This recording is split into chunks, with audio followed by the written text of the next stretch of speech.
to open session. We only have 2 reportable action items to report out from closed session. In regards to the closed session agenda item number 5C1, the board approved a settlement in OAH case number 2019070120 in the amount of $40,000. The board also approved the personnel summary, and the personnel summary is available on the back table. Can I now ask for a trustee to please make a motion to approve the agenda? I move to approve the agenda. Is there a second? Second. Thank you. All those in favor, please say aye. Aye. Thank you. Now can I ask for a volunteer to read the board norms? Thank you, Cynthia. Appreciate that. Thank you. Come prepared and be, or the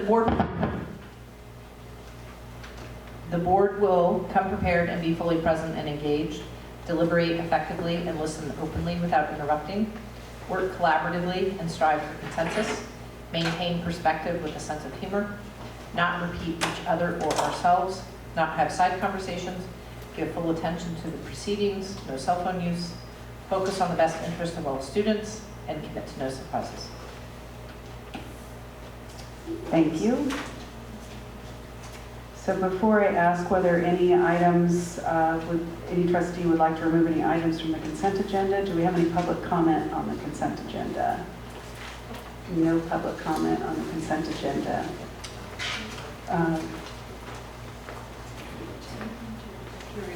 Okay. Oh, that's right. So yeah, I got you, Mr. Timer. So you would now ask the trustees Can you make copies? what you'd like to have removed. Yes. So can we tell H off of the consent, the Yes. IDT Yes. policy for discussion? Yes, thank you. So now, does anyone have anything else from the consent agenda they'd like to have removed? It's in the copy already. I printed it. Thank you. Okay, in that case, can I ask for a motion to approve the consent agenda, not including item H, which is the interdistrict attendance policy? So moved. Is there a second? Thank you.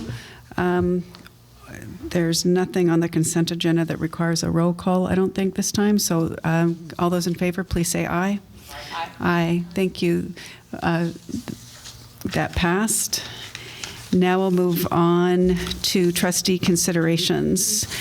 So first up, it's a pleasure to introduce our new trustee, Karen Lobica. We're thrilled to have you.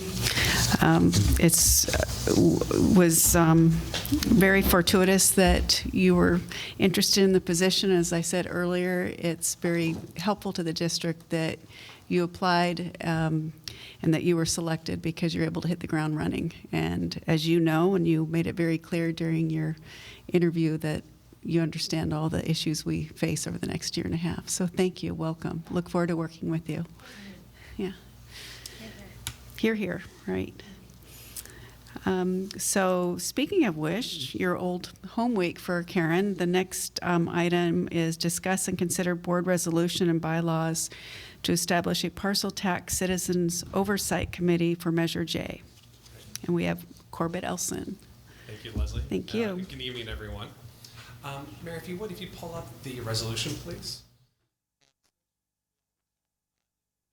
2018, the community passed Measure J, or otherwise known as our supplemental parcel tax, in the very specific measured language that provided additional funding to attract and attain highly qualified teachers, provide high quality instruction in various areas. One of the specific components in our commitment to the community was to provide a citizens oversight committee. So now is the evening where we're going to consider that. One thing to also recall as part of that language, while we were able to, upon passage of Measure J, and able to budget for those revenues coming in, specifically in that language, is that we would not receive the actual funding until this fall parcel tax, property tax issues were mailed out. And those will be mailed this November 2019. They'll be collected and transmitted to the district in December. So now is the time we want to embark and create the oversight, now that we will be receiving those funds very shortly. Mary, if you would just scroll down 3 sections. If you see the 3 sections there, and this is provided by our legal attorney, there's 3 sections. Is establishment of the committee. This resolution would ask you to, therefore, if you so choose, pass a resolution to establish that oversight committee, to provide direction to the district on creating a membership. If you read specifically there, enclosed in the agenda item was an application to the community that if you approve, we could share. If you so authorize, you would ultimately be the ones to approve membership on this committee, but you could direct staff to create a process to potentially vet, review applications, even interview applications, and bring a recommendation forward to you if you so choose. And then finally, and attached to this agenda item are the proposed Parcel Tax Oversight Committee bylaws that are also attached in the agenda item. I would propose, unless the board would like, I think that, go ahead, Mary. I would propose that we would meet at least twice a year, again, open to whatever feedback you have, to be mindful of the time of that, and sometimes struggles communities have to get people to participate. Twice a year, likely, in my opinion, would be sometime around April after the second interim budget report's made. That drives a lot of the budget development. And again, sometime in maybe October after the unaudited actuals are approved by the board in September. Those are just considerations. I would also add maybe the first year we meet one additional time, potentially in January of this year, to establish the committee, to orient them, review the bylaws, review their purpose, what their purpose is not. It's an oversight committee, not a decision-making body, but that's obviously up to the purview of the board. So with that, I'll stop and see if there's any questions. Are we approving the resolution or the bylaws? You mean the bylaws? I didn't look at them as though we were approving the bylaws, but we were approving just the resolution. Is that not the case? The resolution, if you again go back to that, Mary. I just don't remember referencing the bylaws specifically. Yes, but. it's section 3 is approval of the bylaws. Okay, sorry, I somehow missed that when I was reviewing it. Again, those were reviewed by William Tunick from DWK, who's advised very closely throughout our parcel tax campaign to ensure full alignment with our commitment to our community. Okay. And do we have another parcel tax oversight committee for the other parcel tax? We do not. That was not part of the measure language however many years ago. Oh, okay.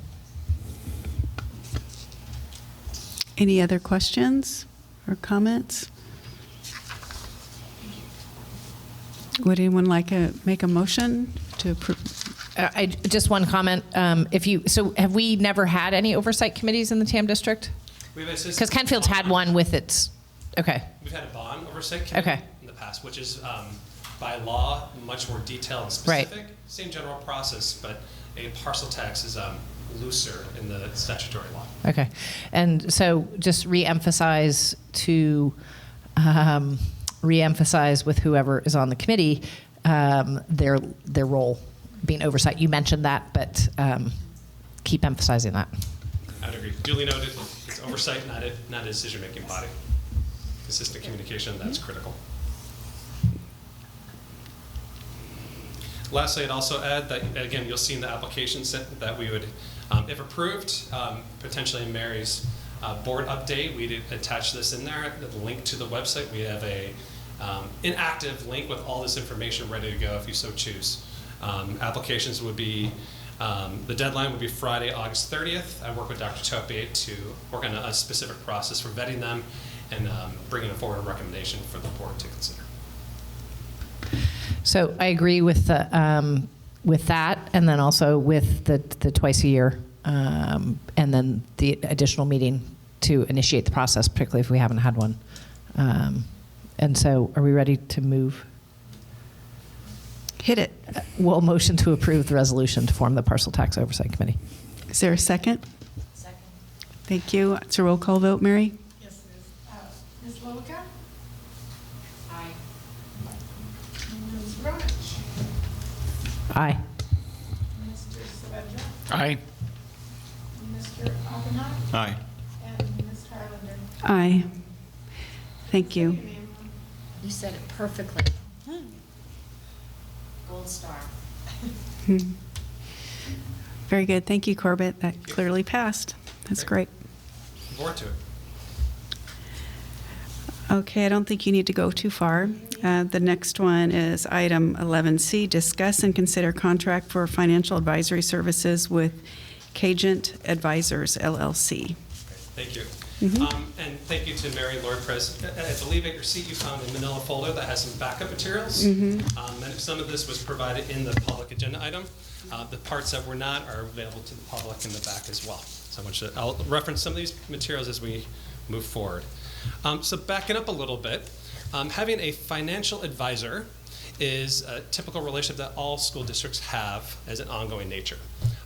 Typically they provide, and I know this is Trustee Saavedra's personal area of expertise, they provide financial advice on debt obligations that a school district may take on.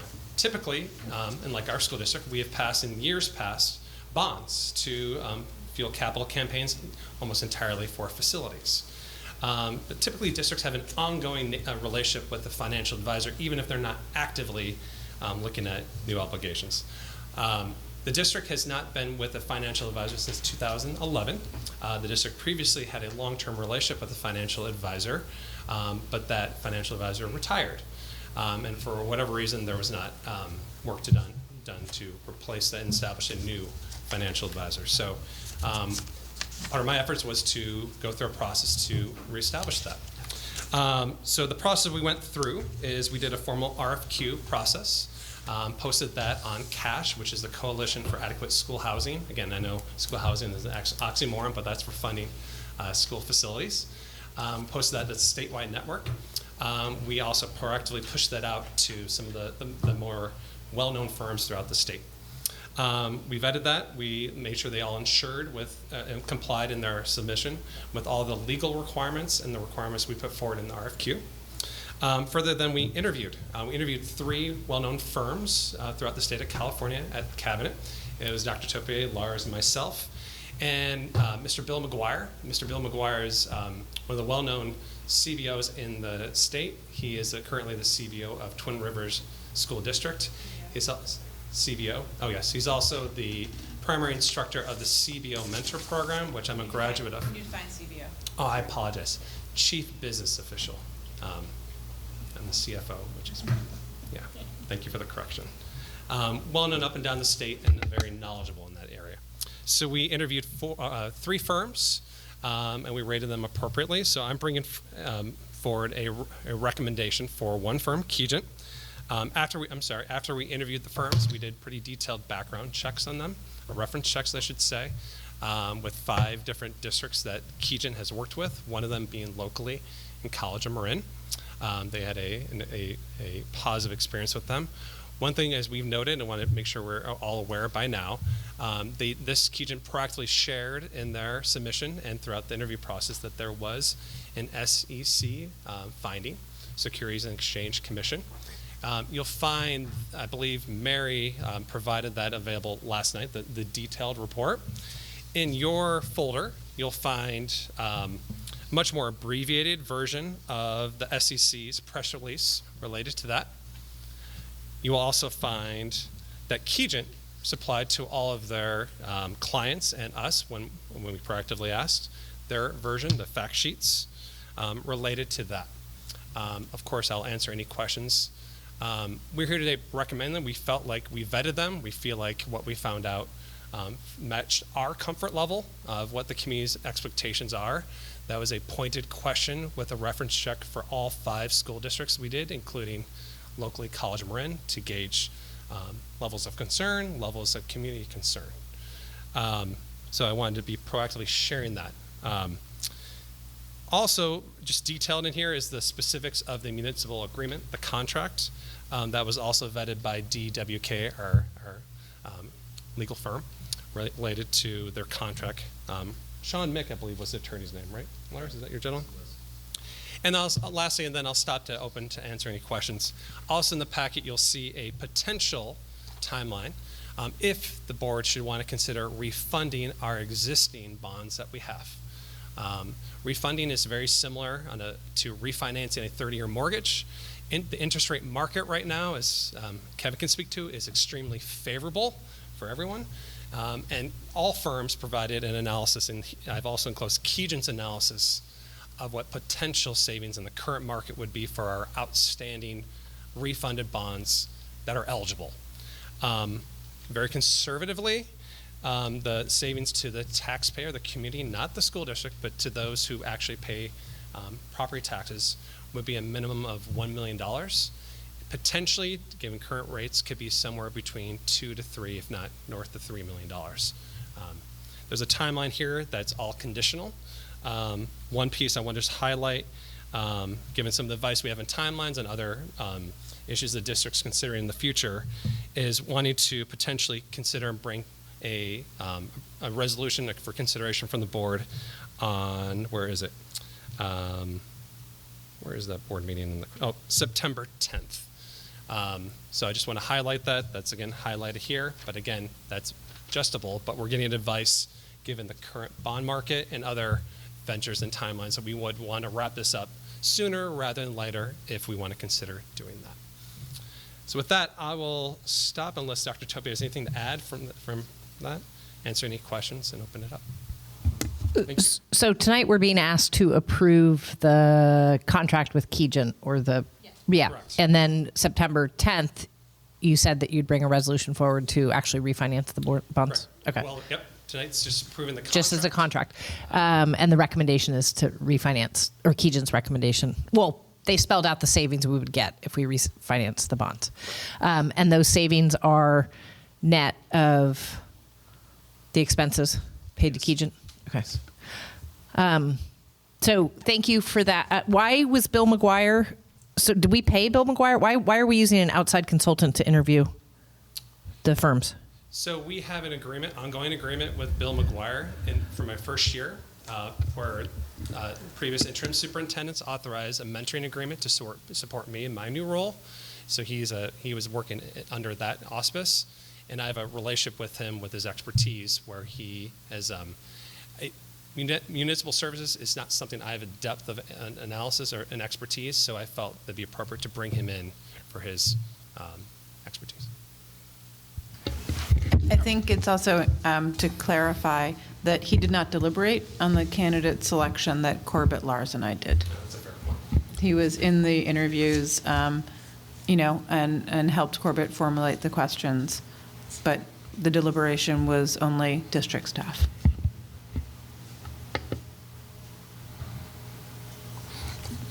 I just want to bring this up right now because I'm seeing this for the first time. Just point of reference here. ORIC is my counsel on a bonding that I'm working on. Okay. So I don't know. I just want to throw that out there in case it becomes an issue later. Fair enough.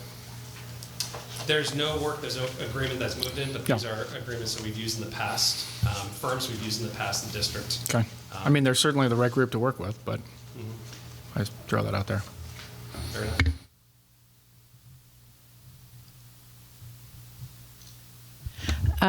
And just for full disclosure, I'd asked that the SEC decision be provided to us because as a lawyer, I take that seriously, SEC violations. And I had been concerned with paragraphs 15 and 16 of the decision, finding that they had improperly received information. Oh, it's in the SEC decision that we got last night. And so I had concerns with that and just wanted people to see that, not just in the summary that the firm put together.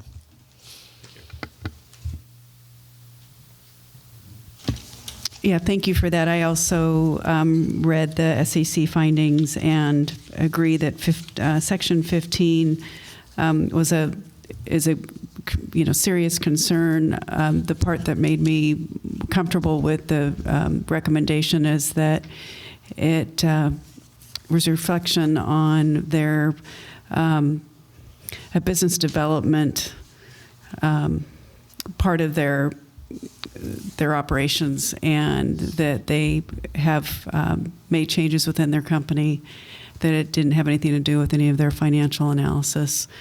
And based on what you've described in terms of your due diligence with their work, And also that it sounds like the process you went through was very carefully controlled, and so that they were not given any advantage by any means, even though it appears that they've stopped doing that.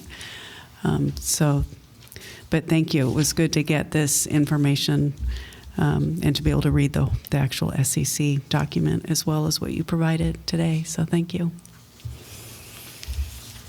When you were interviewing, did you get any sense as to why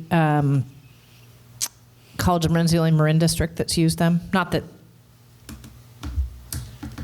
No, I did not. They did provide their full portfolio of clientele up and down the state. There's many in East Bay, the peninsula. I spoke to 2 colleagues in the peninsula who work with them. One district in LA area, I don't know the area well enough, and was able to speak with all of them personally, and I didn't want to deal with voicemails, but I wanted to ask the very pointed question. We take this seriously as well. We knew that we need to vet this out thoroughly. And it wasn't that all of them were neutral. All of them were very favorable in their experience, very favorable in how they responded, very comfortable with how the firm addressed things proactively, and had very positive experiences. And I asked, from a perception point of view, was there any backlash in your community? Pointedly with College of Marin, given that this is our community. Is their experience, not ours, but all 5 of them had a positive experience, did not have a negative experience. Any other questions or comments on this agenda item? How many employees are there with Keegan Oh, now? thank you. Do you know how large a firm it is? I'm just wondering, in terms of this in the past, are these named in this still at Keegan now? Say that last part again. How large Keegan is, Gotcha. if those named in this are still there? So yes, so I do know, I don't know the exact number of people in the firm, but I've seen their org chart. I get the feeling it's in the 10 to 15 size of employees. I can't speak to support staff. The 2 individuals who are named, Chet Wang and a gentleman, I believe, Tony Shea, don't quote me on that. Chet Wang is our direct contact. That was our expectation. He was participating in the interview process. I'll speak for myself. He was the primary reason. His communication style, his ability to take very extremely complicated processes and explain it in layman terms, the build of rapport and trust, then has only been further developed in the last month on an interim basis, was critical. But all of them, yes, are still with the firm. It is a smaller firm. But so in terms of change of practice, so the 2 who are handling business development are still doing business development? I assume so, yep. But they added a position, correct? Compliance officer. A compliance officer. That's outlined Okay. in the Keegan fact sheet. Okay. Correct. And they also did away with their advisory. Right. And for what it's worth, well, we had Sean Mick from DWK review the proposed contract with the slight adjustment, which seems straightforward.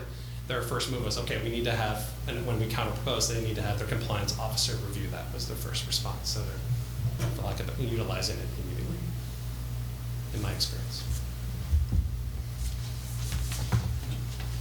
Do you know when the press release says 2016? When was the violation? I did not see the SEC filing when the violation occurred. I don't know off the top It of was my head. I guess it's in the 2013 or 14. Right. Okay. Yeah. I mean, It started in 2010, right? Or well, so yeah, Dodd-Frank was passed in 10. The rules making happened. It took more than a year to make, and then the violation was 10 through 14 here are the years. This is how it Okay. seems. All right. Thanks. Are we ready for a motion? Would anyone like to make a motion? Dan, are you done? But just actually, the last one, of the others that you were interviewing, just what was it that differentiated them aside from this issue? I'll speak for myself, but I think the consensus of the group, the advice we got, that this advice, municipal services, is pretty much a commodity. The product delivery is pretty much the same from firm to firm. The primary driver is communication and trust. So for me, there was, I'm not going to use names, but there was one firm that I did not have any trust. This is not an area of expertise. There was one that was kind of neutral. For me, this is the firm that I felt absolutely most comfortable with, and not only in the interview, the process leading up, and certainly the follow-up. The communication, the straightforwardness, the prompt follow-through, the ability to take very complicated terms and explain it. I actually use the lens of would I be comfortable with this individual Chet Wang in front of you, all of you, explaining things, and that was what I was most comfortable with. I don't know if Dr. Toby Yeah. or want to add. I echo all of that. I can say for me, this was the clear leader in the interview process. It was also the level of preparation coming into the meeting, that they were highly organized, highly prepared. They had done research above and beyond what we asked them to.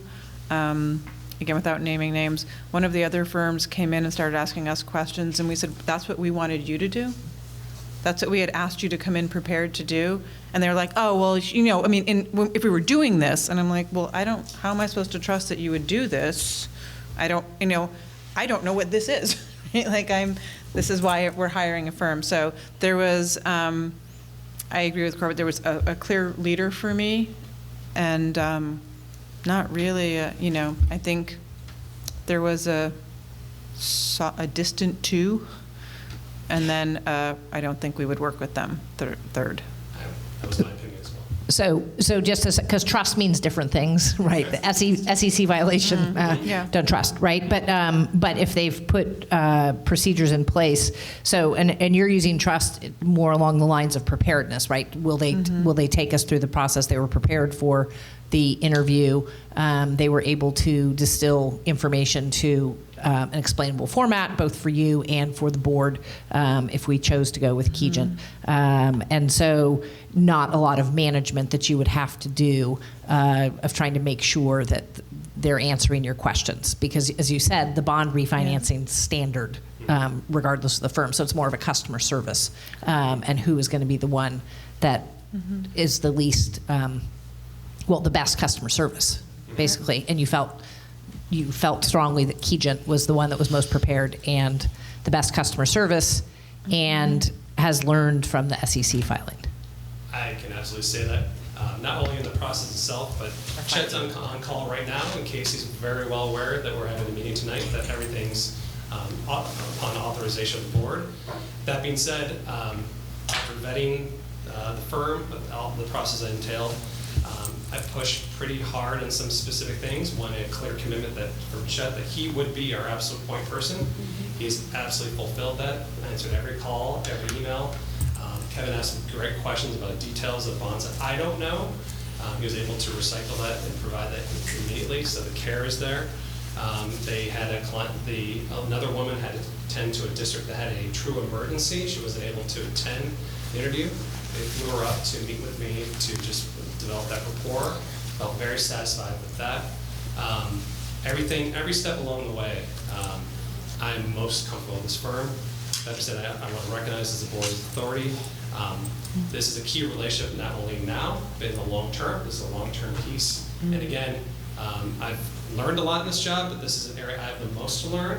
So leaning on a financial advisor in areas I don't have the expertise yet is critical. That trust piece is critical. That not only what they're saying, but believe them that they're looking out for us, our best interest, the fiduciary piece.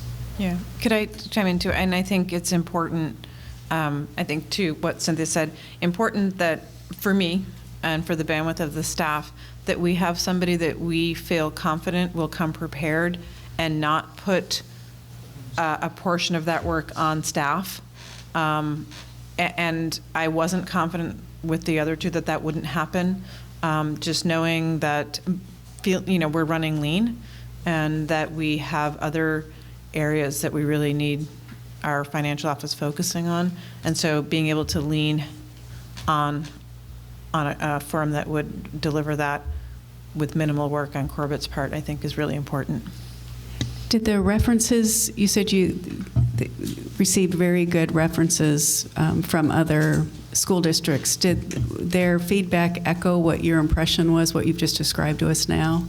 At the time, I had the experience from the interview that felt positive, but at that time, I had not had the last few month or so where I've been actually preliminary doing some interactions, which is my cover's only grown. So at that time, mine was lower. I would say that their feeling they gave me is similar to where I am now. very I see. So it's consistent with, your experience with them is consistent with the feedback you receive from their references, what they experience. Very consistent with Okay. that. Yeah. Chet Wing is the gentleman that many of them spoke very highly of them, and very insistent from the interview process that he would be our primary contact. He's been extremely responsive. And just to understand your sense of their market share for this type of issuance is fairly high. If you're interviewing 3 and 1 was so subpar, I imagine that there just aren't that many firms in this. There's kind of 5 larger major firms Right. in this industry, and we reached out to all of them. 3 of them decided to submit an RFQ, and Keegan's one of them. And Keegan is doing the majority of the work for other districts. Is that your sense? Is Keegan doing the majority of work for other districts now? Of the. No, they're one of the major firms Right. that does a lot of work up and down the state. Almost every school district has a financial advisor relationship, so it's a significant Right. industry. And maybe one of the reasons that Marin ones use a different one is because they might be local. But are there additional costs that are going to be? Where's Keegan located? There in the valley, or I think El Segundo. LAX. so yeah. So okay, LAX. So will there be additional costs in using a firm that's not local for flights? You said they flew someone up, but They is it going didn't to be? charge for that. Okay. There's one line item in the contract related to expenses. So far, we've not accrued any. The bulk of the communication I've done with him, the firm's very tech savvy. So unless we did something, require something pretty smooth.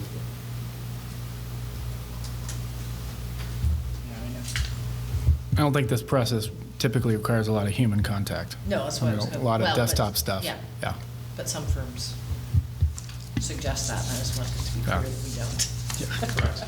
I'd also state that they reduced their stated price as they promised. I assume, unfortunately, that the TAN district gets the 10% South Marin tax, I call it, so they did negotiate their fee. And similar to what Tara was alluding to, I think there was one of the firms that wanted to add the TAN district name on their client list, and that was more important maybe to a firm, whereas this firm is hungry to not, and really wants to provide outstanding customer service. Good. Any other questions before I ask for a motion? And I'm sorry, Dan, what it is you're my blind spot, so I didn't see. Okay, yes. I'll tie you to the chair. Can I just one last point just to... Absolutely, yeah. Again, clearly we're just proposing a contract tonight, but as Cynthia reiterated earlier, we're getting advice to potentially do a quick turnaround, potential refunding of the existing bonds, not any new bonds, but existing bonds. Yeah, we got to make that clear with the messaging that goes out of this room from those of us that have the war wounds from the last time we talked about bonds. Yeah. We have to be very careful. But again, with the board's proposal, Chet and Keegan would come with me potentially on September 10th, the board meeting here, to go into much more detail to ask you for authorization of bond refund.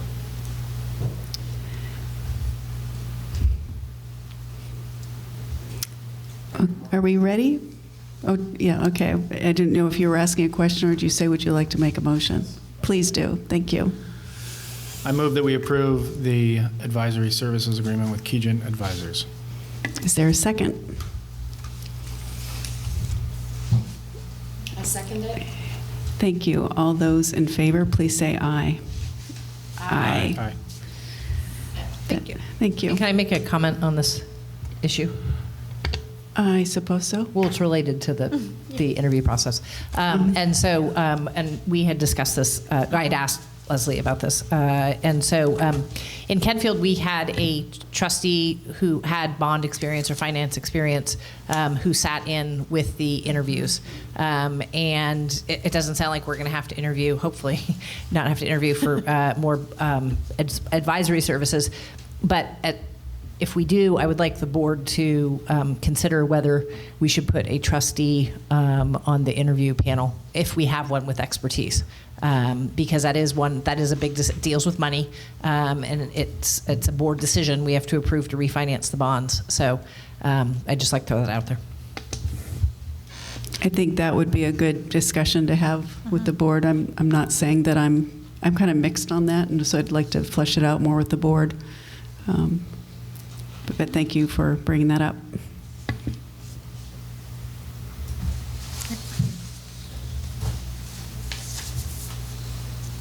It's like Hey, the Corbett show tonight. Corbett, yeah. Okay, now we have Corbett Olson. Mr. Corbett Olson. This is item busy in 11D. July. Yeah. Item 11D, first reading, management supervisor, confidential personnel. Great, thank you. So this is a follow-up item. I believe at the second board meeting in May, the board approved salary settlements with our teachers, with our classified staff, and with our management team. So the management team included increase in compensation, but also did include a health cap for newly hired management employees. Also included a reinstatement of a retired health benefit that had previously been in the management contract. It was restated back to what was there previously, which is aligning to the exact same provision in the teacher's contract, in counselor's contract, I should say. So Exhibit E 4300 is actually the management contract. That is an exhibit, so that's why we're bringing it forward in this manner as a first reading this evening. I've done the red line. The highlights I just want to point out, again, are simply that there is an update reinstating the language of the retirement health benefit that matches the teacher's language. There is also new language regarding the now approved health cap for newly hired management teams effective with a hire date after July 1st, 2018. And there's also some extraneous just redactions of outdated language, references to management positions that no longer exist. So just a little bit of cleanup there. So the content of this is not new, simply aligns to what the board approved. Again, this is a first reading. So we don't take action tonight. It's a time for us to digest it until you come back. This exhibit was last updated in 2011. Okay. Are there any questions anyone have on this? I think the health cap was the main thing, but you answered that. No? Okay, thank you. I think I have a hunch you might be able to sit down now. No. Goodbye. Thank you. So 11E, this is the take action on the amendment to the employment agreement for the district superintendent. I'd like to ask for a motion to approve the amendment. We recommend that we approve the amendment to the employment agreement for the district superintendent to extend the term by 1 year to June 30th, 2022. I enthusiastically move that we approve the amendment to the superintendent's contract. Is there a second? Second. Jay goes until then, so the funding. Oh, that's very good. Okay, and this is a roll call vote, so we'll each enthusiastically be able to respond. Mr. Lowicka, Aye. Mr. Saavedra, Aye. Mr. Oppenheim, Aye. Mr. Rodich, Aye. Ms. Harlan. Aye. Thank you, that passed. Thank you. I'm glad you're here another year. Make sure you're staying. Yeah, yeah, everyone's thanking us for that. Okay, so this next item, I believe, did you provide this to everyone in their packet, Mary? May not have Okay. this here. So it's usually at the organizational meeting in December, and we have various committee assignments. These are the ones that are established. We may want to even think about other ones at some point, but because of the resignation, Barbara Owen's resignation, we need to take a look at this again and talk about mainly the student trustee liaison. And I do want to note that one is one that we had switched last time and didn't change it in December because it was kind of awkward because we wanted to do it during the school year. So this is actually a good time to do it for the full school year. So this assignment would last throughout the 2019-20 school year. The MCSBA representative, is that something that, I thought that was something she was elected to do that was outside of our, no? That's, no, not We're JLAC. required to have an MCSBA Okay, what was it that she did that was? She was a delegate assembly. Oh, a delegate assembly. Okay, I'm getting that confused. Okay. So it looks as though we have item 3 and 4. JLAC is already covered, and so this, again, I'm not sure why we have it open for the fall because this was normally done at our organizational meeting in December, unless we wanted to change that.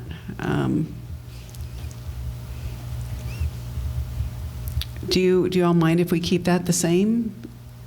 I mean, this was, well, yes, yeah, that we just keep Dan and Kevin in that role through December. In December, that'll come up and we'll talk. The Golden Bell, also, we chose last time in December, Karen, I don't know if you were at that meeting, not to, we didn't need to fill that vacancy because Lars goes to those meetings and does such a fine job reminding us of when the date is. So I'm not, unless somebody really wants to do that, I don't think there's a huge need. The one thing to consider with these is your schedule. I don't know when MCSBA tends to meet with the representative. Do you know if it's a weekday? It was a representative for 2 years and really went. It's in the evening. Okay. Okay. It's in the evening or late afternoon, and Okay. it's about 6 times a year, maybe 5 times a year. So. Okay. Well, I might be interested in that. I noticed my name's not on here. So I'm happy to try for that. But I'm open to anything. And then the student trustee liaison, that's actually a nice position to have one person on the board that meets regularly with the student trustees and checks in with them, and Barbara would often have dinner with them and basically provide them feedback and support and hear from them, but and try and encourage them to bring things to the full board. So I'm staring at you, I noticed. But it just seemed like a natural fit. But you also, because you're a teacher and you're good at working with kids, and you're probably really tired by the end of the day to start it. I'd actually be delighted to do that. Would you? I would, yeah. And before anyone else want to? Unless Kevin, I think. No, God, no. Kevin's. You'll connect with them. No, he said, no, I'm good. And can I just re-emphasize it with I don't know if we have the duties spelled out, and I think you touched on it, but so that this, to be clear about the role, right? Exactly, that right. Yeah. It still Right. comes to the, right? And so bring information to the board. They're not just taking things to you. Of course. Right. Yeah, and that's something, yeah. I'm assuming that it's spelled out, that I will learn more about what indeed I'm supposed to do. I don't know that we have it spelled anywhere, but it would be a good thing to do. We're going to be having a governance workshop Yeah. again in September, and that will be something but we really should. And, that's what I think would be really helpful, too, for us to spell it out and Yep. also look at this and think, are there other assignments that make sense? To that question, will the fiscal advisory, will there be a fiscal advisory and LCAP committee separate this coming up year? And where will that fall? It'll be just a LCAP committee this year. Okay. And so I think instead of fiscal advisory, sorry, I'm getting feedback. Instead of fiscal advisory, we would have somebody on, we would have 2 trustees on LCAP. I think it's important, particularly since it's a renew year, so we're doing the big shebang this year. Yeah. So I would change that to LCAP committee participation. And so when does this start? So now maybe this is something we should decide now. So this is something that would start in September? This will start in early Okay. September. I'll be sending something out at probably in the next 2 weeks. I'll bring it to our next meeting. And when's the meeting time? The meetings are in the evenings. We have 2 meetings that are going to start a little earlier at like 5, because they're going to overlap with our curriculum council. We just want a little overlap between those 2 bodies, because the curriculum council will be working on similar work, but on a more detailed level. Like they'll be working on looking at graduation outcomes. Well, maybe preemptive, if there are switches, I would like that one, LCAP. Oh, good. I assumed when you heard the finance part wouldn't be there that you wouldn't want to do it. Very happy. No, it's just Finance is in the LCAP. but it's not the drives only it. thing. But it's Right. not the only thing. So I'm happy to swap spots with you if you want me to take JLAC, and you can take my seat on the LCAP oversight or observer. Okay, that's, it'll be good. Okay. Good to get your feedback on that when you go. And I So go we're to, switching. I'm going to go to LCAP too. What's that? Yeah. JLAC, yeah. you got a couple first-time draft picks, though. Now, are you okay? Yeah. We just got rid of Cynthia. Are you okay with that? Where'd I get No, there's 2. I am so sorry. LCAP is still. she's Okay. still in LCAP. Right? Am I wrong? Yes. But unless Okay, we so do that- so Kevin, you're the one that you flipped it with. Yeah. Okay, Yeah. I'm sorry. I'm I was thinking you said that you would be assistant and he would be the primary, No, and I'm that's what saying threw I'd me. swap positions with them, 2 for 5. Okay. Are you saying you're not interested in staying No, on I LCAP? can stay on LCAP, but I'm interested in the clerk position, and so, which I think we should have started with first, maybe. I'm going to nominate you for that right now. Well, right. Why do we have Because to then start that with might- it? What? Why did you want to start with it? Sorry. Because then that might impact what other committees. Okay, we can switch it depending on whether you get voted in or not. No, it's a good point. It's a very good point. I would do LCAP as well. Okay, so we have more than one person interested. So we have Dan, Karen, and potentially Cynthia, depending on her workload. Just so Kevin know, I attend JLAC also. Okay. So if you can't make every meeting, it's. Yeah, and that's something that JLAC will be good to, we had talked about having that on a more regular agenda every 2 or 3 months, I mean, or more often, depending on what's going on. Can I just, is that the one where, is it Mark Frost that sends the updates? So we used to, in Kentfield, we all used to get those updates, even if we weren't on JLAC. So that would be helpful. I think so, So whatever too. the update letter Yeah. he sends to you, have him send it to all the trustees. Yeah. Thank you.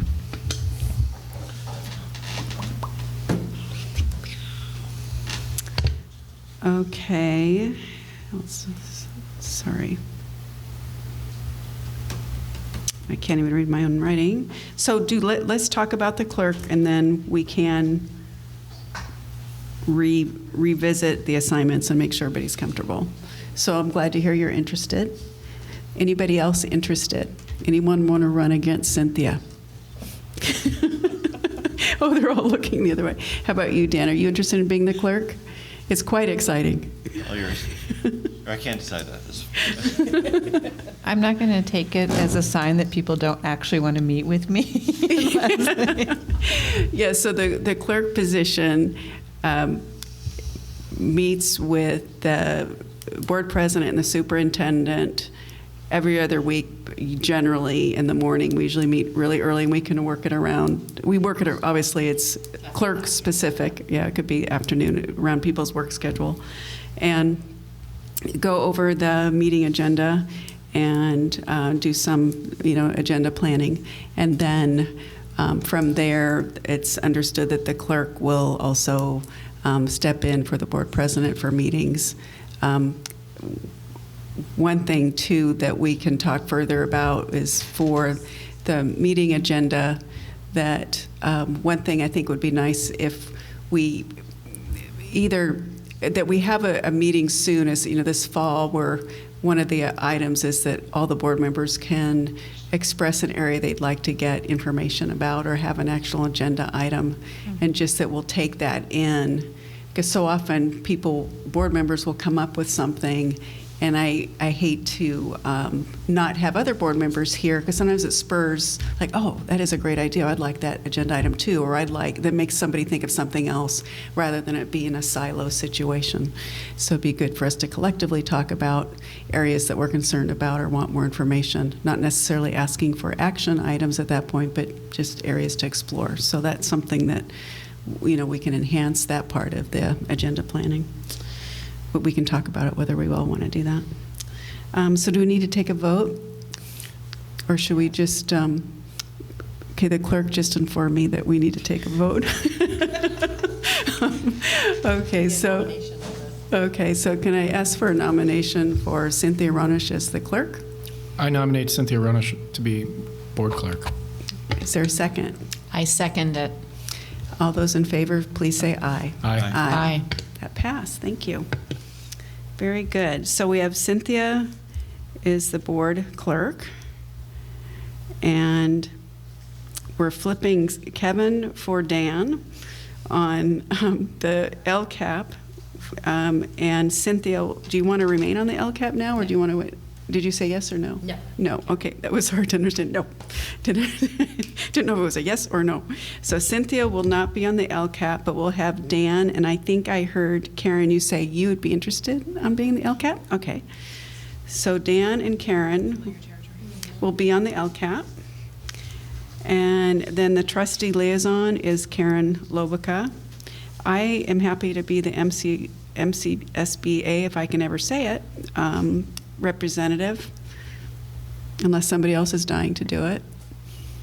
I think their kickoff dinner is coming up, right? And I've never been to it because it's so far away. I just like, It also always falls that's the one we on do in one the of our- spring. it's, yeah. It also falls, almost every year it falls on one of our open houses, and it does again this year. Good, I have a good reason not to go then, because a lot of times I've tried going and then I drive and I turn around, so, okay. I'm off to a really good start. I hope they don't watch this tape, but hopefully I don't follow in your footsteps and not show up. Yeah. And so JLAC, what we thought we would do is just continue, but this is where Dan and Kevin were swapping. Kevin is now the primary and Dan is the backup. But at the same time, this one is nice because of the nature of the work. If anyone is able to go, you can. And also, we're going to start getting I think that the bulletins, because I think that would be very helpful. And the Golden Bell liaison, congratulations, Lars. Yeah. Yeah. Can I ask about the LCAP in Kentfield? When we had redrafting, we did one. I don't know if did you take part in that 1 year? Right. So 1 or 2 days where we brought the community members together and all trustees were involved. And I'm not necessarily advocating for that, but that's a way that's been done too. When you say all community members, did you have a town hall? What did you do? No, we got Liz appointed people. She asked for submissions, and people volunteered to serve on it. So we were looking for foundation representatives, site council representatives, staff representatives, just parents, PTA, ELD representatives, right? Parents in the community. And then we also had, and so again, a little different because it's a K-8 smaller district. The admin were there, the chief budget officer was part of it, and then all the trustees that could make it were part of it. So We're part of the LCAP, so every LCAP meeting? yeah, but we did it a different form. We did it because it was a redraft process, and right, it was a redraft process, and so it was a 1 or 2 day, all day workshop. So. Okay. Which I'm not advocating for. No wonder you didn't want to be on it. Me either. I think Too much time. The plan will be to do regular updates to the board, and I think thinking about, we're going to try to follow the same sort of timeline and processes that we did for the fiscal advisory last year. So we'll do a broad stakeholder survey again, geared towards LCAP. Corbett and I will do our budget and LCAP update shows in September and January. Okay, good. So now moving on to the next item, wanted to touch back. Sorry, before we move on. Yeah. Sorry. That's okay. I don't know if this is a good time to talk about structuring meetings for the board members with me. No, sounds good. Just in light of other duties. Last year we talked about maybe doing dyad meetings. I also think talking about when the three of us are going to meet, but we don't have to settle it all now, but it would be, I have an enormous number of committees on my plate this year, which I'm happy about. But it would be great if we could work out a system where I was meeting with trustees and dyads.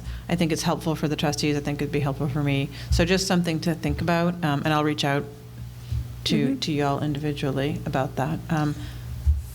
Or we could just decide who are the pairs right now. I mean, why not? And you just have a standing. Yeah, I mean, so I we guess- could maybe reach out to see what's like with Liz. I have a Availability, standing, yeah. third Thursday of the month or whatever. Right. But so, but we can decide our pairs now. However, I actually think a mix of switching around might be more useful in terms of just interaction, hearing different views on it.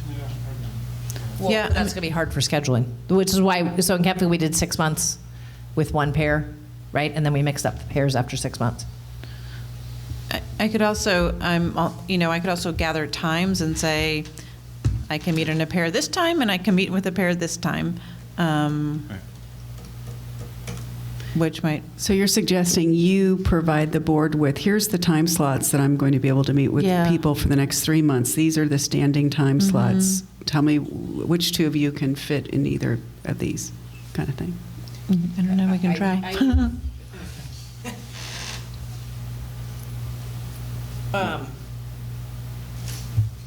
As far as planning purposes, it's easier to have a standing. For me, it's easier to have a standing day and time. And if we want to switch the dyads at 4 months, we could do that, right? I don't. But what she might put it together with the schedule might be a standing time. Right. Yeah, I would put, and so the other thing is, the way we do agenda planning is with the president and the clerk. So the three of us would need a standing time also. And so, yeah. Right, so we've done it either really early in the morning or late in the day for the same reason of working. Yeah. So, Really early in the morning is going to be 5 a.m. so it's a bit early for me. We're going to For a do it in meeting. the afternoon.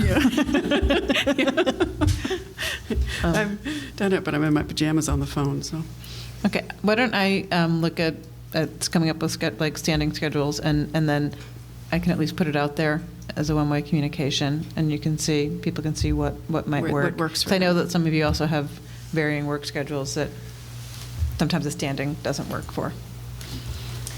Thanks. And also part of the having dyads set up for a 4 month or 6 month period was when new board members were on the board, then a trustee could help in those meetings, because sometimes what may happen in those meetings, particularly not with this new board member, but with new board members, might be overstepping and saying, kind of like some of the things we heard last night about how someone tried to manage something on their own. And so then the other trustee in the dyad can serve as support too. But I don't know that you feel you need that. I'll take it. I mean, I'll certainly welcome the support. Well, look at time. I'll look at times and set them up, and it might be that the time drives the dyads. But yeah, it would be helpful for me too to have something in the schedule regularly, just because I feel that in the spring I started to sort of lose touch and not have as much contact individually as and things start to ramp up and time gets sucked up. Well, and then the other thing is it protects your time too. So you don't have 4 trustees saying, can I have a meeting with you? I mean, it may come up, but. Sure. Yeah. Okay, thanks. Okay, good. So now moving on to an item we were talking about, and I had gotten information on, and then Barbara resigned, and so this kind of went to the sidelines for a while, and now it's back. So I did, I think if you recall, we had a meeting and we showed the example of the printout of the board self-evaluation that the previous board had done, and it's an online tool, but then you do deliberate and you talk about it and you reflect, and it was very, very, very helpful, and it was minimal cost. I want to say it was $100 or something. I mean, it was a very small amount, and so I did reach out to CSBA, and we got the information. So now that we're kind of getting reorganized, and we've gotten through some of the work we had to get through after Barbara resigned, we'll resurrect that, and you'll get a one-way communication, and we'll let you know what to look out for in your email. So I doubt that you will be given this, Karen, but we'll have it sent to you so you'll see what it is, because it really will be us reflecting on the board the last, I guess, 8 months now. And so that can happen anytime, but what we've been talking about is that we have a few things to do, some housekeeping things and some things that are just very good planning tools and are very important. So we've completed the superintendent evaluation, and now we're coming to the beginning of the school year, and in September, I'm not sure we know which meeting yet, but the board will be receiving student performance data. So we'll get a variety of data, not just from the state, at least for our school, but potentially AP results, but potentially SAT and various metrics. So then we'll have that data, and with that data, it'll help push us into having, looking at what our district goals are for the coming year, and then that will dovetail with what the goals will be for the superintendent. And so this is the approach. We don't have the exact days, because the critical path item is getting the student data. We could start talking about it, but we're really going to need the data. And then I should probably let Tara speak to this, but one thing too was that you had mentioned, as well as doing that, it would be good to revisit our vision and not make it a big long workshop, but really look at the mission statement, look at our vision, and all these things work together. But thinking of the goals as what's our immediate goal for the next school year. But did you want to add anything? Yeah, I think the current mission is from 2009. And while there's nothing wrong with it, I think the district has evolved since that mission was written.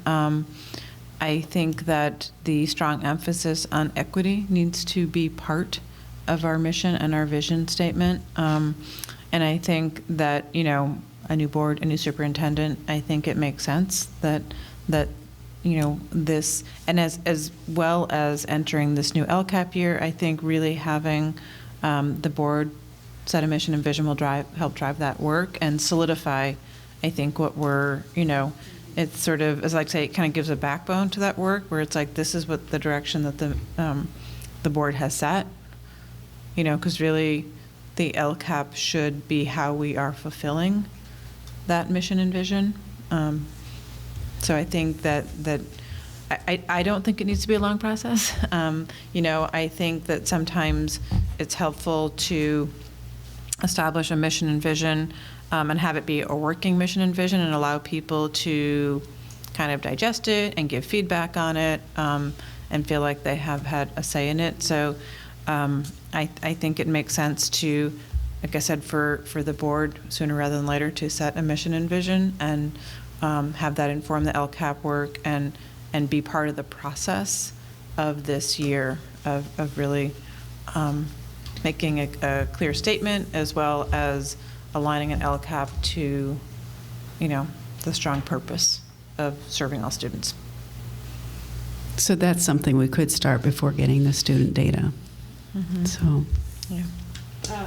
So, and we keep saying we're going to talk about the mission and vision, and then process, it gets pushed to, I haven't contacted the date, but in Kentfield, when we did it in two different ways. One was a board workshop, but it was facilitated by someone, and I know we're not trying to get facilitators and all of that, but we can structure it however we want. But looking at some other mission and vision statements from other districts, similar districts.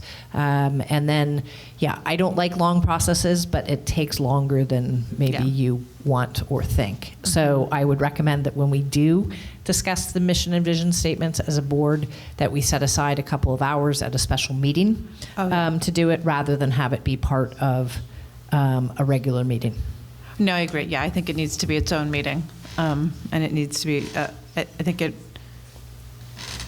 it's process heavy, I think, for you all to really think about. And I've been looking at some, missions and visions that, some are good, some are, but I think just, because it takes some time to grapple with the driving questions of like, what's the legacy of this board? What is it that you want to say? We as a board left this footprint behind, and, it was good for kids. So. And the testing data, we usually get that in October, right? By the time it's up on the dashboard. I mean, I know the district's got it, and the AP scores are out, but I don't know how much we look at that. But as far as the so far, CAS data, usually they're supposed to release it by September. Right. The last 2 years, it's been embargoed until mid-October. So yeah, and then we didn't have comparative data, I think, until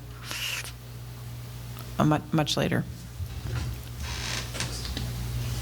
And since your goals are tied to the district goals, I just hate to wait for too long, so we'll have to figure that out. Yep. Yeah. With some of that, with the school data, I know it's not district, but the school data is sent on each individual student showing the school's results. So shouldn't we essentially have that at this point? it's not released by the state, it's school. It has been. The CASP data it's changed this year. So there's a few things I can tell you about that while we're talking. So we're no longer going to send it home in a letter. We get the data and it's just uploaded into our student information system. So for us, it's eSchool, and it will be available when home access becomes available to parents in the fall. The students' CASP scores for 11th should be available. But those were mailed out. Oh, they were? Yes, those were mailed out. Yes. Mailed out, and it showed what the average was for the school, and so looking online at what the average was for the school for the prior year, then could see the change. But the data, I think the state doesn't finalize the data for school sites until, even though you have the individual scores, they don't finalize the comparative information until October. Right. I've read with the school average. Yeah. I realize that, and they won't certify it as final until October. Yeah, they've released it, yeah. So they released it, so that individual level has been released, so parents have it, and I can see it, but it hasn't been, they don't certify it or finalize it until they've gone through a process. So they usually ask that we not share it in a board setting, in aggregate and things like that, until they have certified all the results. But we will look at all that.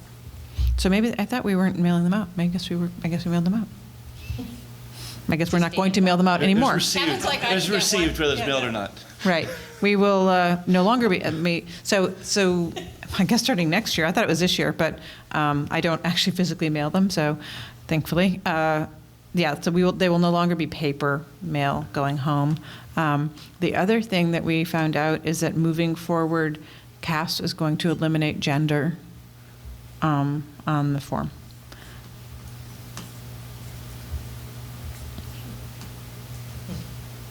It's an interesting, because I didn't know how to, because your state student ID is your gender is attached to it.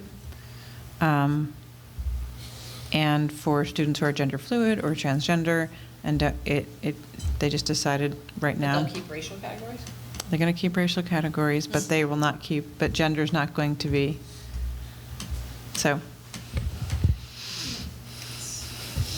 that could change. It's CASP. I should say that probably will change.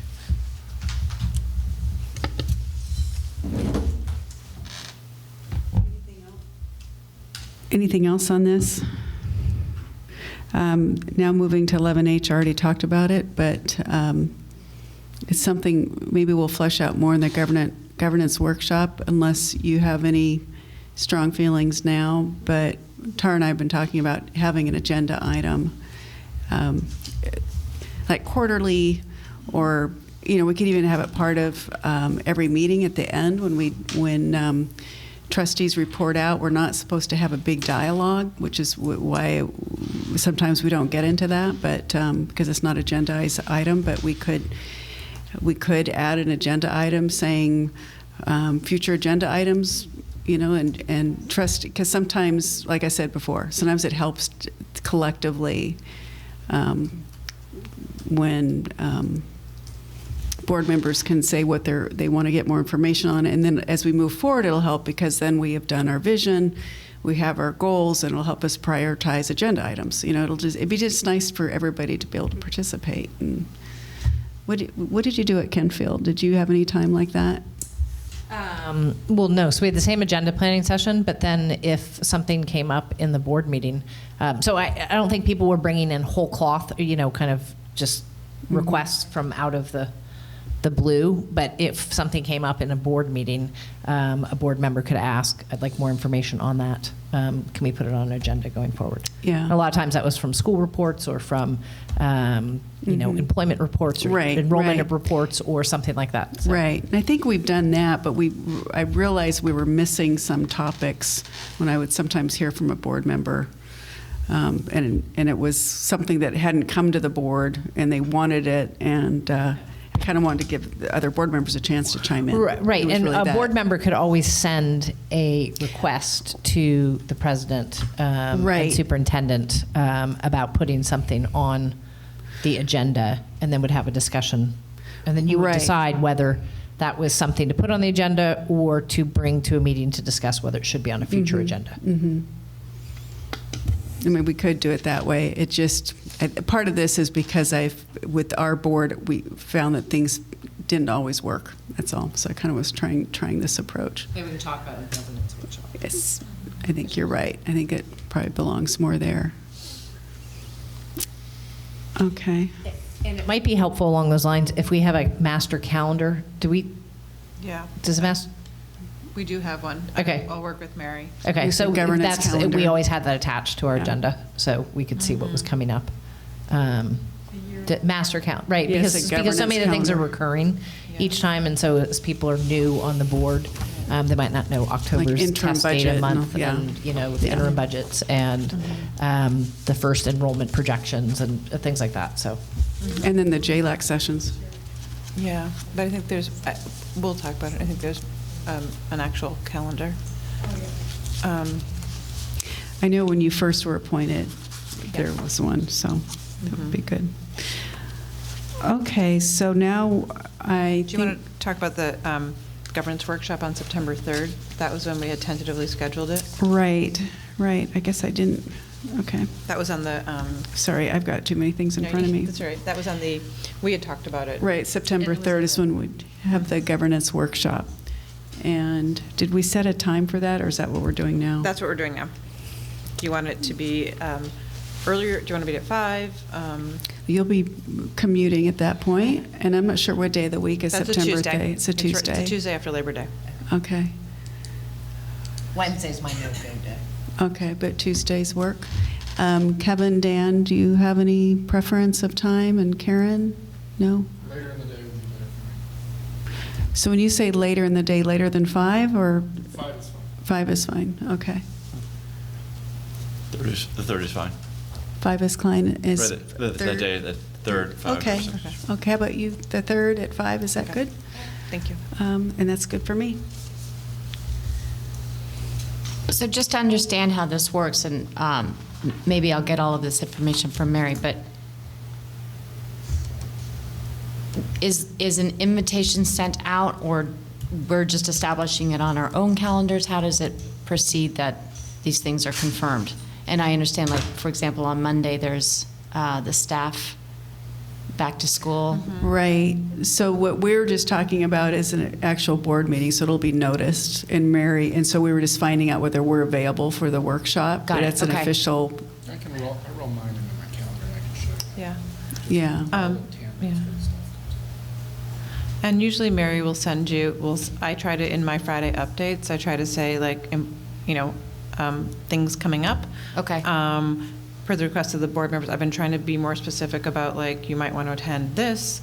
I am going to work on setting up some established dates to visit each of the school sites, so people can get into classrooms. But Mary will send you, like, back to school night dates and ask you if you're going to attend, and then you'll always get an agenda 72 hours in advance of a meeting. But they do show up on the calendar, the Google Calendar, and you can import it in your thing, which is what I do. I mean, I never miss any of the things Okay. that she puts in there.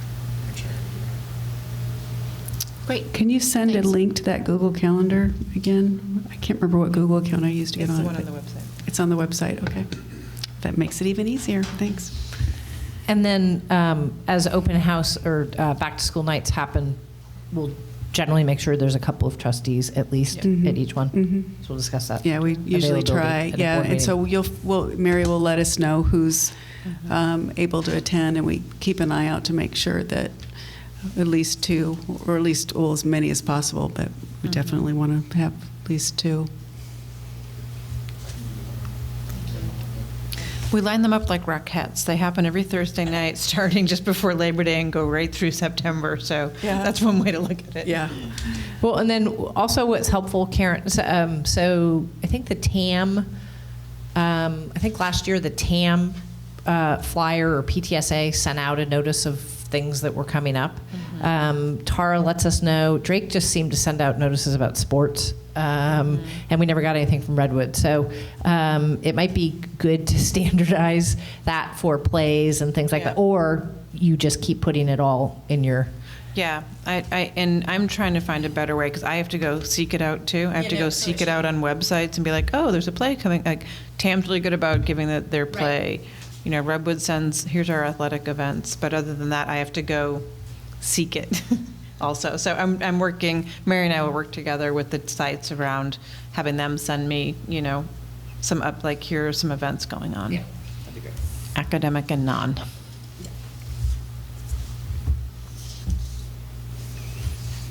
Okay, so are we ready to move on to the item that was pulled from the consent agenda?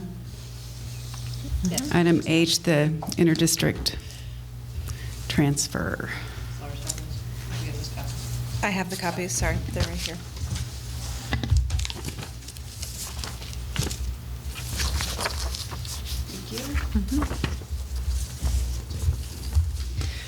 So I had asked that this agenda item be pulled. Those who were on the board last meeting remember that we had looked at the board policy specifically with regards to the section that allowed preference for students for an IDT if we had a unique program that wasn't offered in other districts. And given the fact that Marin County Office of Education, the Marin County Board overturned our denial of an IDT based on space issues, and they said, oh no, the young girl was so charming, she should be able to come to Drake and apply to one of the academies, and then also apply for the team program. So we decided to look at the policy. We agreed to take out that section, but then in looking at it in preparation for this meeting, I wanted to make sure that we were all comfortable with all of the things that we spell out as potential areas for IDTs.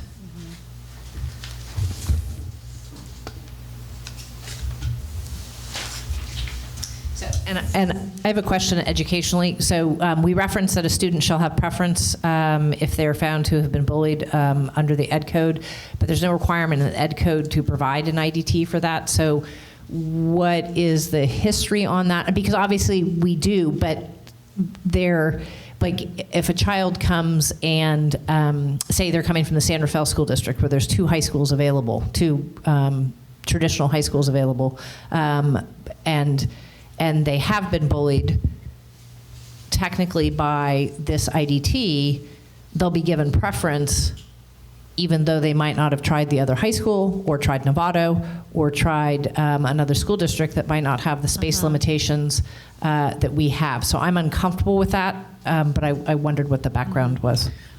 Yeah, I mean, it comes from CSBA, and part of the, and we can spell it out more clearly, part of the requirement is that they have to demonstrate that they have done all they could do within their own district to find appropriate placement. So we've had some people come to us and say, well, we were bullied, and we reach out to the district and say, so what did you do as far as offering placement in another school? And they'll, 9 times out of 10 we get back, they haven't talked to us. So that is grounds of they have to demonstrate that they have done all they could. And so it's just I think the idea is to provide the opportunity for students who might be experiencing some extreme circumstances in their district an opportunity to attend another school. Okay, and I'm looking at the document that we have, and it actually is the wrong document. It doesn't have the categories for, does it? Granting the IDT. Oh, the Where it has the category, right, where it says, maybe we just put on, okay, so we just have it. Okay. All right. So I was looking at this. All right, so we should Yeah. look at the one on the screen. Okay. you should have the AR too. It's right here. Am I not reading it correctly? I don't see it on the No. Anyway, we'll Yeah. just look at it on the screen. Oh, I see it's down here. The bullying, yeah. Whereas up there, it just looks Mhm. different.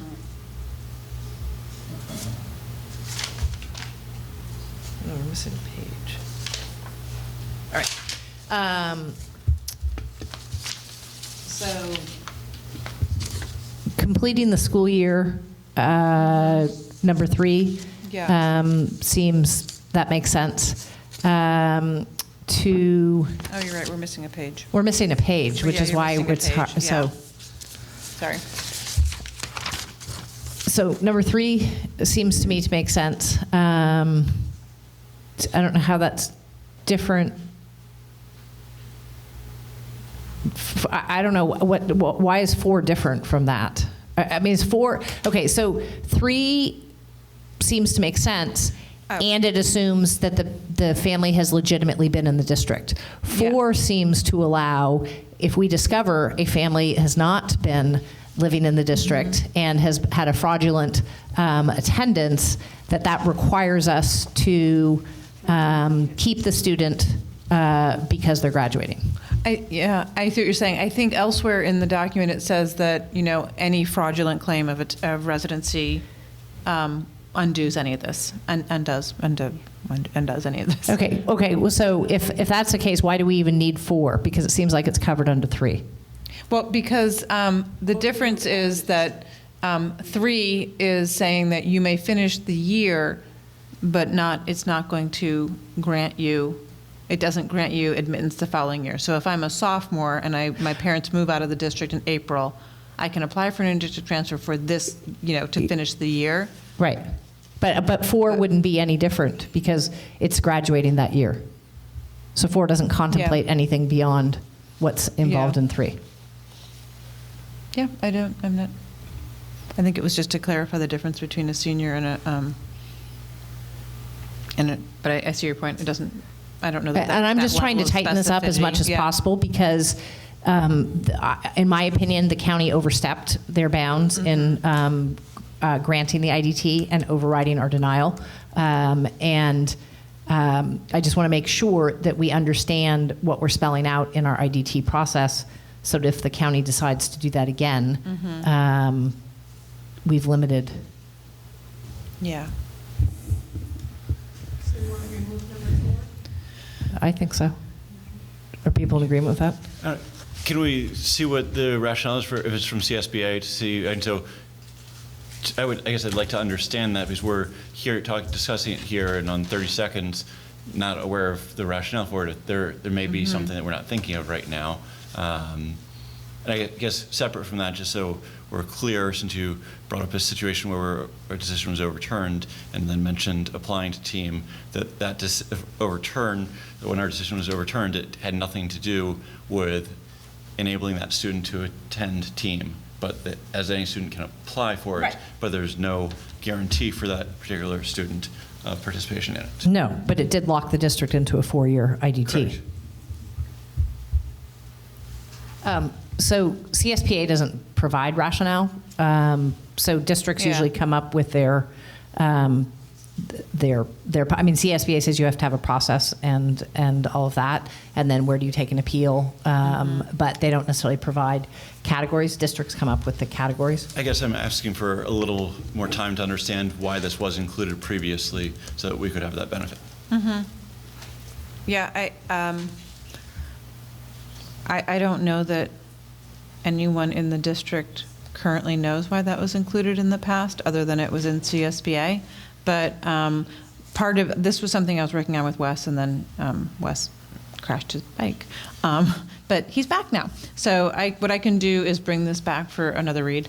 And we can look at other IDTs and maybe reach out to some other districts and find out what their language is around that. But yeah, I mean, I think the fewer reasons you have, the better. You know, it just makes it a little less cumbersome. And CSBA sends very broad policies because people sign up for the policies writing services for CSBA. So when they have something like this put together, if this is CSBA, they might envision that a district doesn't offer number 3, right? That the only time you get to finish out a year when your parents move out of the district is if you're in a graduating class, right? So, but the thing is 4 is subsumed within number 3. So I'm not sure we need the rationale for that, but. yeah. Yeah, I don't know.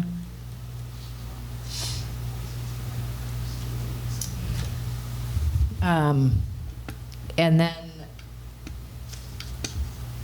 not sure how the board, wait, go back, because I don't have that copy, right? So, Yeah. yeah. And so, number 5, I'm not sure that needs to be spelled out, because when an IDT comes forward, so that, I mean, a student could always come to and request an IDT, and the superintendent could bring a recommendation forward saying this student's been in the district for 3 years, and we would allow, you know, I recommend that she be allowed to finish in the district, and we can, right? I mean, and we can agree to that. It doesn't have to be spelled out that that's one of the reasons. One of the reasons. And so the more reasons we spell out, I think more we hamstring ourselves. So for number 5, you could have a student that maybe is in not as good standing, and that you might not want to grant that final year to. I'm just giving potentials that we might want to think about. Yeah, I'm not sure I'm even thrilled with number 5 to begin with. And number 6, I would definitely take out, unless we define what the evidence is. Because, and again, going back to experience in Kentfield, we got lots of assurances from parents. Oh, we're going to move into the district in 3 or 4 months. And we said, great, when you move into the district, you can attend the schools. So I don't know. I mean, I don't know what our residency is, right? Our residency scan is turning up, but we are bursting at the seams. And I don't know what written evidence is, right? Yeah. That's not a purchase. That's not saying a purchase is going through. That's not a rental agreement. That's not anything that would be good faith evidence that they live in the district or will be living in the district.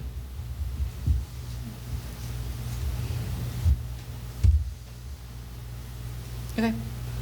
And then I don't know what people think about number 7, right? So these are just all my thoughts. I'm not saying but they're things that we need to consider about what we really want to spell out in the IDT categories.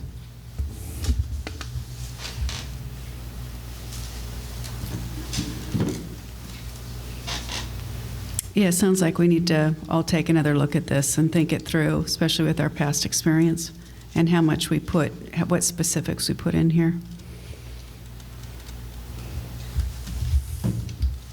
So then to Dan's point, bring this back in whenever our next meeting is and get whatever background information we may have on if there was a district-specific addition as opposed to being CSBA general language.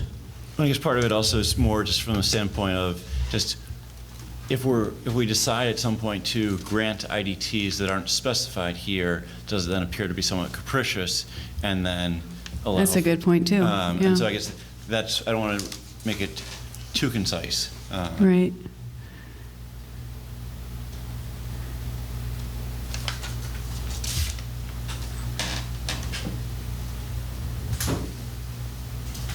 Yeah, and yeah, no, that's actually interesting.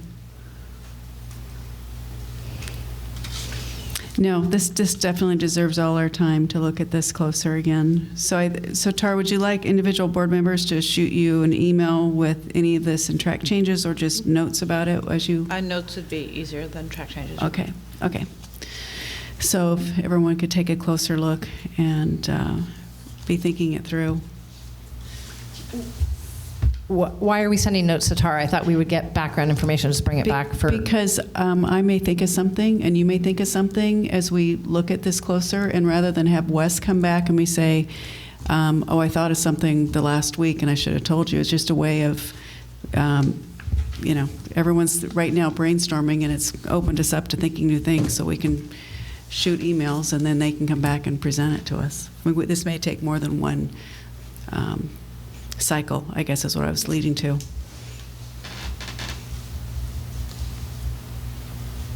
Some of the things you raised made me think of it in a different way. And I may come up with some other ideas, and I don't want to, at the next meeting, wait till the next meeting to shoot them off.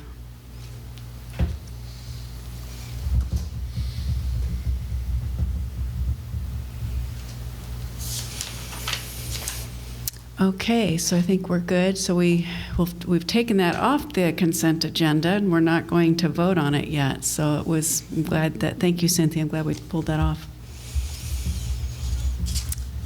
Okay, I think we're getting down to the wire here. Let me see where we are.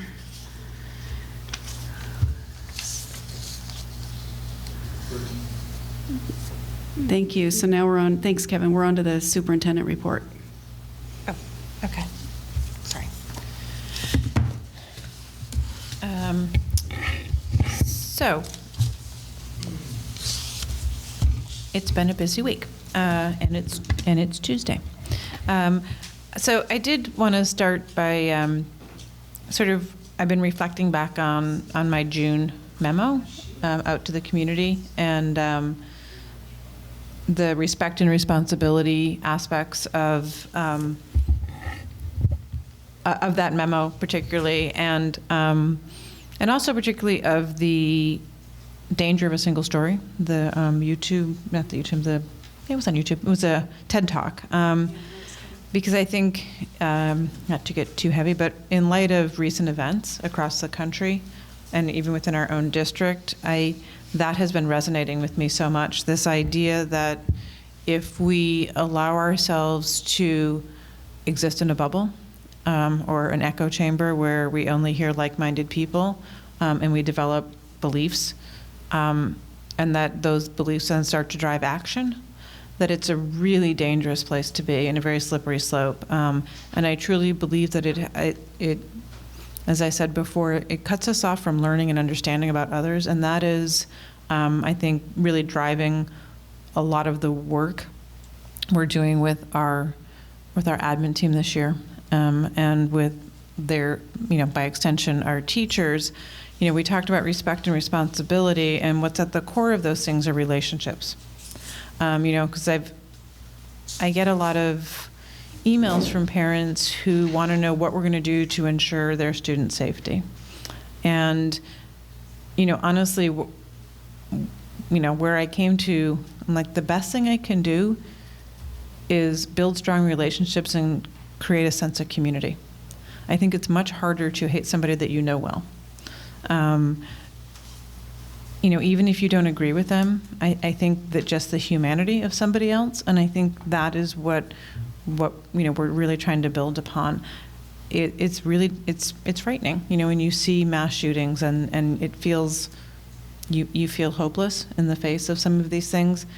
I don't think we are. And I think that sending out counter messages of acceptance and inclusion and learning and vulnerability and being open to hearing a different perspective. And you don't have to agree with it, right? I don't expect everyone to agree with me. But I think it feels like as a country we're becoming more and more siloed, and that we talk to people of different opinions less and less. And that is such a dangerous place. I think it reiterates your rightness in your thinking, and it really does start to diminish a person who doesn't agree with you, and then they become less important. They're wrong, they're whatever, it falls. So we've launched this work around strong relationship building, knowing, and even we're doing this with our teachers, that one of our focuses for improving student learning and narrowing the achievement gap is building strong relationships with all of our kids, making sure that every kid has at least one adult on campus who they trust, that person knows them and knows them well, not just like, oh, I think that's Karen. Like, I know Karen, I know where she lives, I know what's going on in her life. I think we find out more about kids that way. I think it's also a way of keeping us safer if we know what's going on with kids, that we're not letting any of those kids fall through the cracks. So I think it serves multiple purposes. Research shows that it improves learning, and that's our primary goal, but it's also about making sure that we aren't missing the humanity of our kids, for the sake of just learning, right? That this is a process, and that growing them as people that we're also proud to launch into the world is part of our responsibility too. So I've just been thinking a lot about that this past week, and it's been great because we met with our new teachers. We did our orientation, and they're new to us. They're not new teachers necessarily. We have 21 year ones, and so it was great. We went through orientation with them yesterday, and then we had our year one and our year two teachers in this room this morning going through some induction. And again, we focused strongly on relationship building, equity, what we believe as a district, and our values. And it was a really, really positive day, a lot of positive feedback, a lot of strong engagement, really good conversation around instructional strategies and relationship building strategies. So it's always such a positive way to start the year, because it's so full of promise. Like, I'm coming in, and it just really invigorates me. So that was a great way to launch once a day. And we have our professional development workshops going on all week. I sent those out to you. I can resend them if you're interested in dropping by any of them. You're always welcome. I will be teaching a workshop on Thursday from 12:30 to 2. It is Thursday. Thanks, Ian. And it is called Teaching Students of Color While White. And it's a lot, again, about building relationships, but it's about honoring the identity and how important a student's identity is to their learning process, and how some strategies around how we can make sure that we are getting to know our kids so that we can honor that identity. And that will be in the TAM's professional development. Sure. I will call you in. And that will be in Redwoods Library. So there's a lot of great workshops going on. So if you're around and want to drop in, please do. Is there any chance that that'll be recorded? Not a chance Not in a hell. chance, yeah.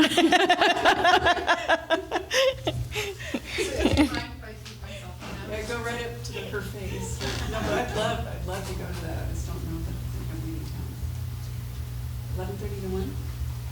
12:30 to 2. 12:32. See, I was hoping, because I'm leaving before 2. I was hoping. I was trying to pull it up an hour.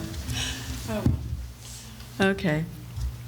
So now is the time for trustee reports. And you've been here during these reports, but it's a time for us to share anything we think the other board members will want to know. If you've talked to a community member, anything of interest, something you've learned that you really think would be helpful for the board. It's not meant to be a time that we have a lot of discussion, because then it becomes an agenda item. But so, Karen, anything new with you this week?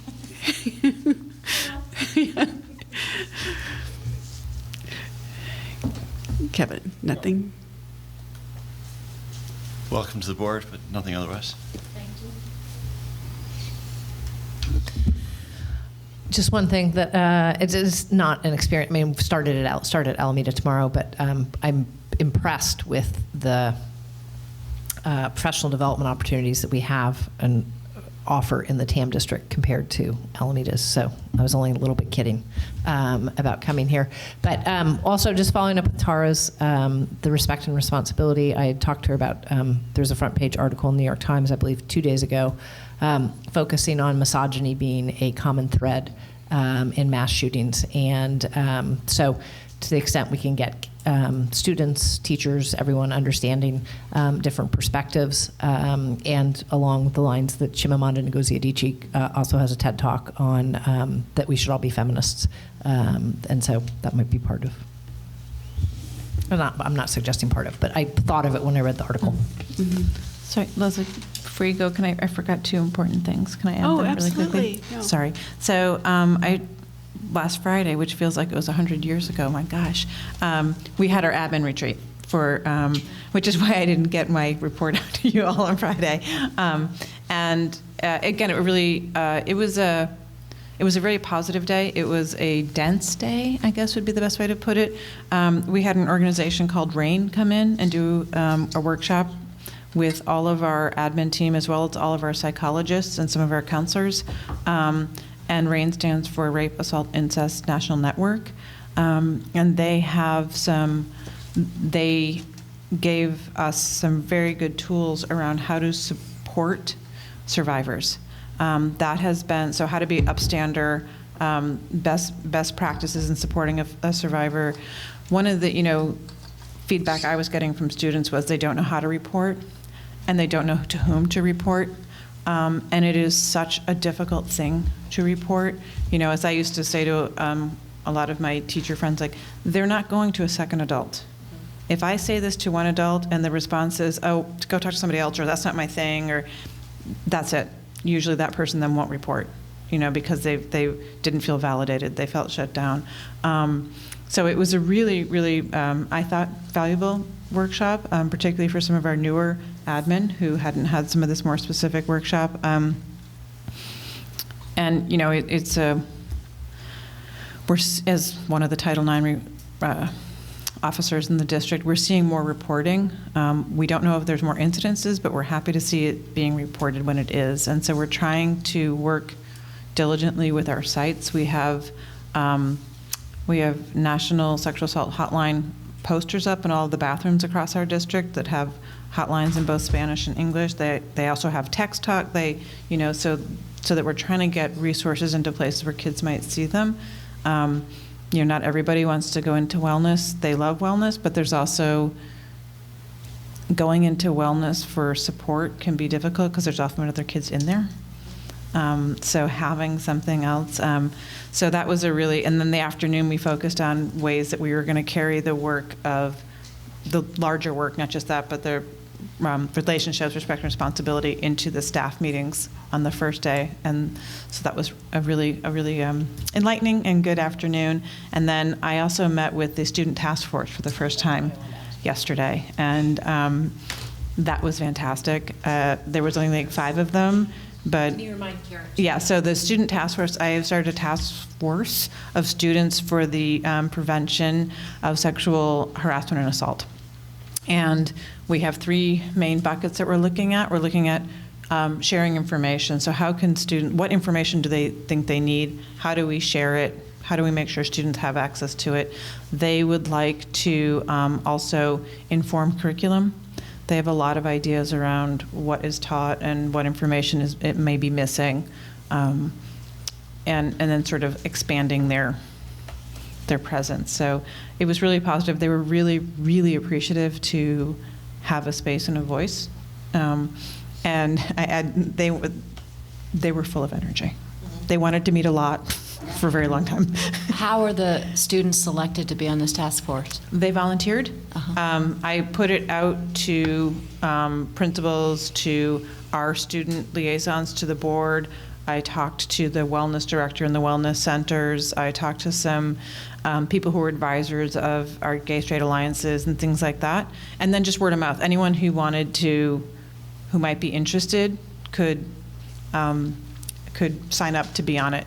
And so it's pretty open. We don't want to say no to anybody. And we were looking for a diverse group of voices and not necessarily just leadership kids or something. And it's a very diverse group. And they're very, very excited.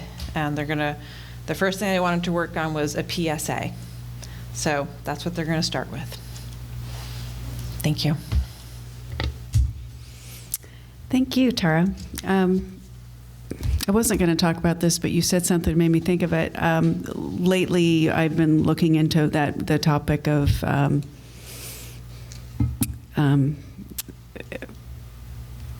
molestation and abuse, and I want to recommend the board members and any administration to watch the HBO documentary. It's 90 minutes long, and it's about the U.S. women's gymnastic team.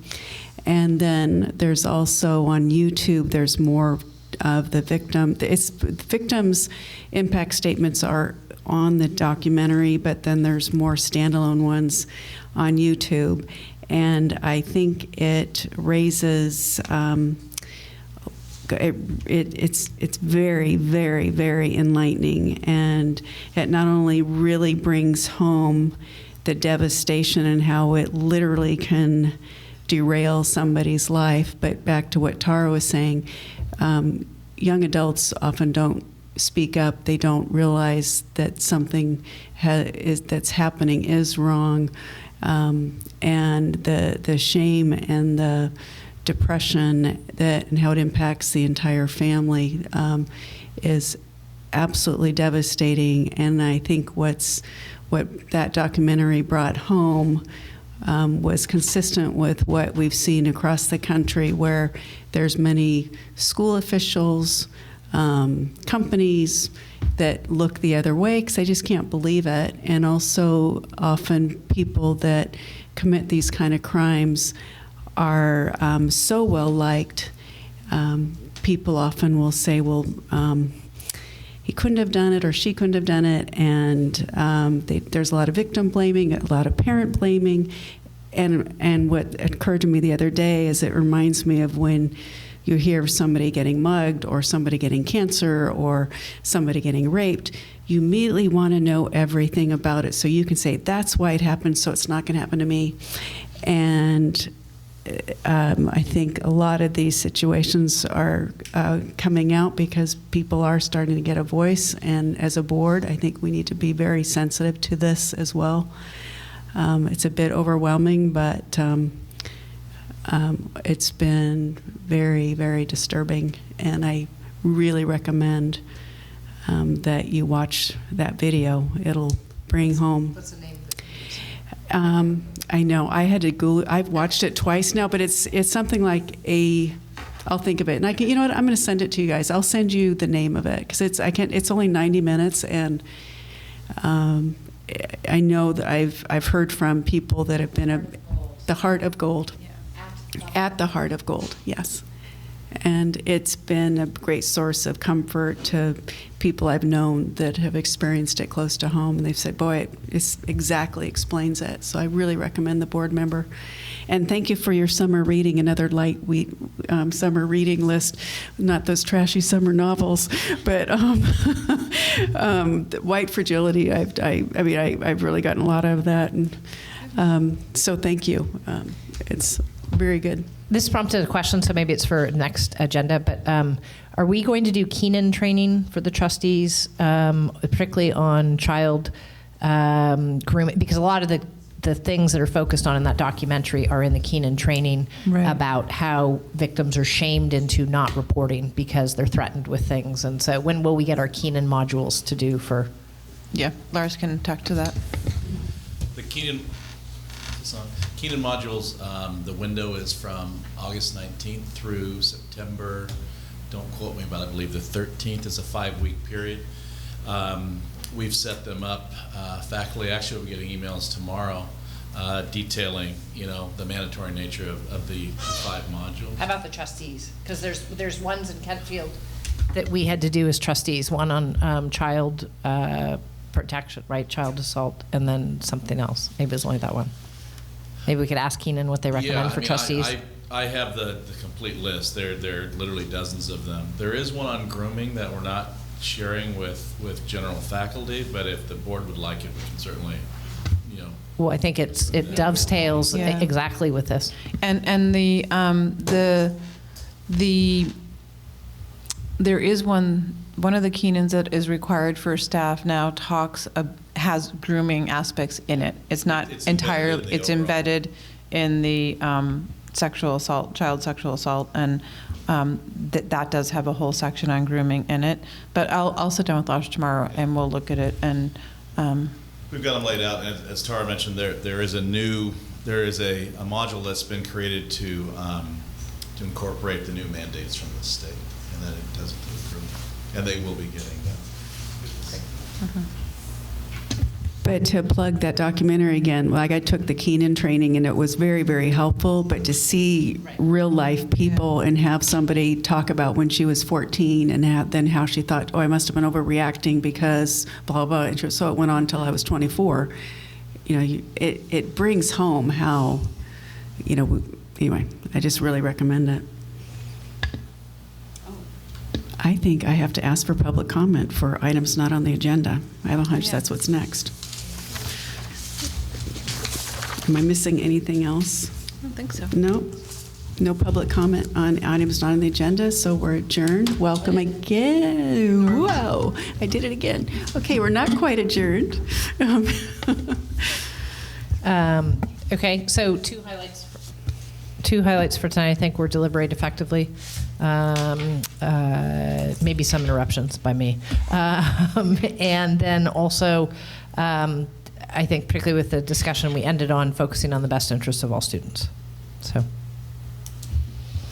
Very good. I agree with that. Thank you. Okay, meeting's adjourned.